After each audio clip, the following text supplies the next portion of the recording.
right, we have Wyatt. We are working on luring his sits today. Good boy, very good. So all I'm doing is just lifting up my hand like this a little bit with some treats. And as soon as his butt hits the ground, I'm going to give him a treat. Good. And then when I want to get him out of that position, I'll just throw a treat like this. Good boy. His siblings are in play mode right now.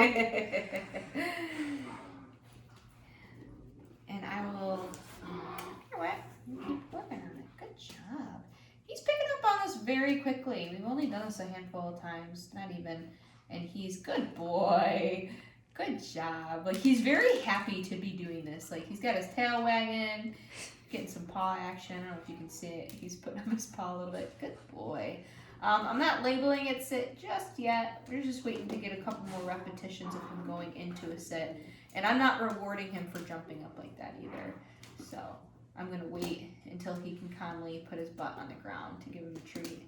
He's very demanding. Oh my goodness. Are they in there telling you to come back into play? They're so jealous of you right now, Wyatt. They're going to smell them on your breath. Good job, Brody.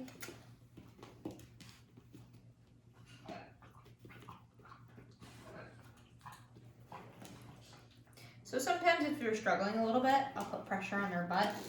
You swing your butt over here. He's like, no. And usually I'll just kind of like put, yes, good boy. And I'll put a little pressure on their butt just to kind of get them to do, to put their butt on the ground, and then they get the treat if they ever need help or anything. But for the most part, Wyatt's picking up on this very nicely. Yes, good boy.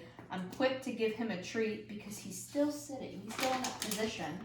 She's like, if I just stay here, I get the treats. Good, very good.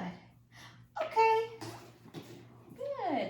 And the okay in dropping the treat like that is us kind of teaching him a freeing command as well.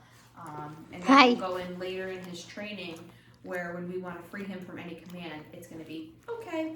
So me throwing the treat is getting him to break that sit, even though we haven't labeled it sit just yet. But that's just for him to get out of that position so I can put him back in that position. Wyatt.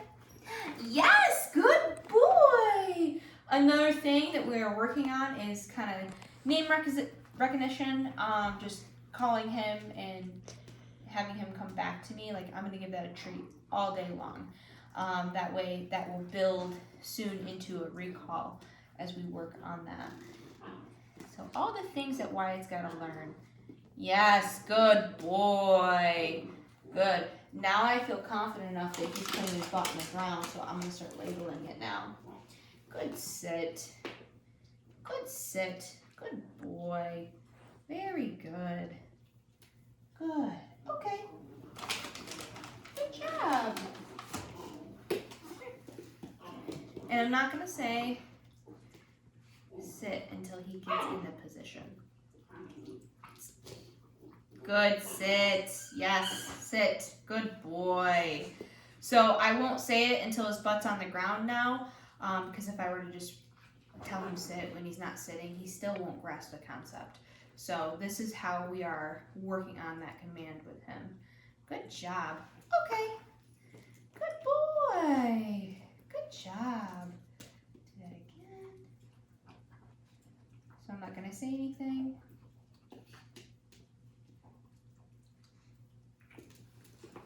Sometimes moving them and repositioning them might work.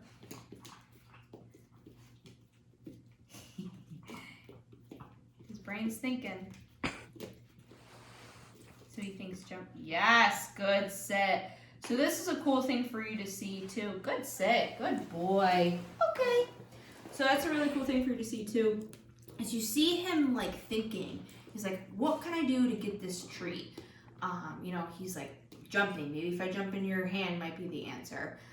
That's why timing is so important and understanding like, nope, that's not what I want. And then he put his butt down and then it's quickly give him the treat because that's what I want. Did you find what a treat bag is?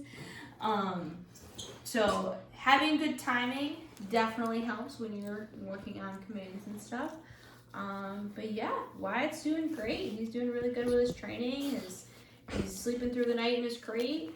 And yeah, we're working on luring sits, and we'll start working on downs in a little bit. And yeah. Good boy.